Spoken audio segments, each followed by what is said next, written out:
అందరికీ నమస్కారం. రేపటి రోజు సాయంత్రం 4 గంటలకి ఏదైతే మనం కలగా భావిస్తున్నామో, కళ్యాణదుర్గ ప్రాంతానికి జీవనాడిగా ఆశిస్తున్నామో, అది రేపు 4 గంటలకు పాయల కేశవ్ గారు, కాలువ శ్రీనివాస్ గారు, ఎంపీ అంబికా లక్ష్మణ్ గారు మరియు నేను అందరం కలిసి రేపు బ్రహ్మసముద్రం మండలంలో పునఃప్రారంభిస్తున్నాం. గవర్నమెంట్ కూడా సానుకూలంగా స్పందించి రైతులందరికీ కూడా డబ్బులు ఇవ్వడానికి అంగీకరించింది. ఇప్పుడిప్పుడే అన్నీ కూడా వాళ్ళ పేమెంట్స్ అన్నీ కూడా అప్లోడ్ చేస్తున్నాం. విడతల వారీగా వాళ్ళ అకౌంట్లో కూడా అన్నీ కూడా డబ్బులు పడతాయి. ఏదేమైనా కూడా రైతులందరూ కూడా విల్లింగ్గా ఉన్నారు. మాకు ఎటువంటి బస్సులో డబ్బులు వస్తాయి, మాకు నమ్మకం ఉంది ఈ ప్రభుత్వం పైన అనే దాని మీదనే అందరూ కూడా ఇమ్మీడియట్గా ప్రారంభించమని చెప్పారు. ప్రారంభిస్తున్నాం. చాలా సంతోషకరం.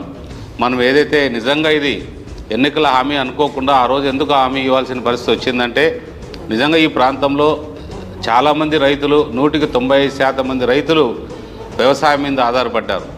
అలాంటి వాళ్ళకి నీళ్లు ఇవ్వగలిగితే నిజంగా మనం ఎక్కడో చేసుకున్న జన్మలో చేసుకున్న పుణ్యంగా భావించి మనం ఈ రైతులను ఆదుకున్నట్టు ఉంటుంది. కాబట్టి అందులో భాగంగా అందరినీ అడుక్కోవడం, ముఖ్యమంత్రి గారిని నిజంగా చంద్రబాబు నాయుడు గారిని అడిగిన వెంటనే ఆయన నిజంగా స్పందించి మన ఆర్థిక మంత్రి గారికి చెప్పి దాన్ని ఇమ్మీడియట్గా ప్రారంభించండి, రైతులు నిజంగా ఆ ప్రాంతంలో చాలా అవసరాలు ఉన్నాయి కాబట్టి ఏమాత్రం ఆలస్యం చేయమాకండి అని చెప్పడంతో రేపు ఆ కార్యక్రమం పెట్టుకున్నాం.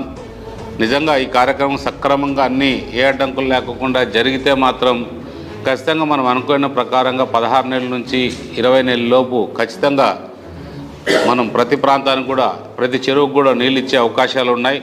మీరందరూ కూడా అధికారులు 4 గంటలకల్లా బ్రహ్మసముద్రం మండలంకి అందరూ రాగలిగితే మన కళ నెరవేరుతుంది. కాబట్టి అందరం కూడా ఒక చెయ్యికి చెయ్యేసి ఆ ప్రోగ్రామ్ సక్సెస్ చేసి అన్ని రకాలకు కూడా ప్రజలకు ఉపయోగపడే చేద్దామనేది నా ఆకాంక్ష.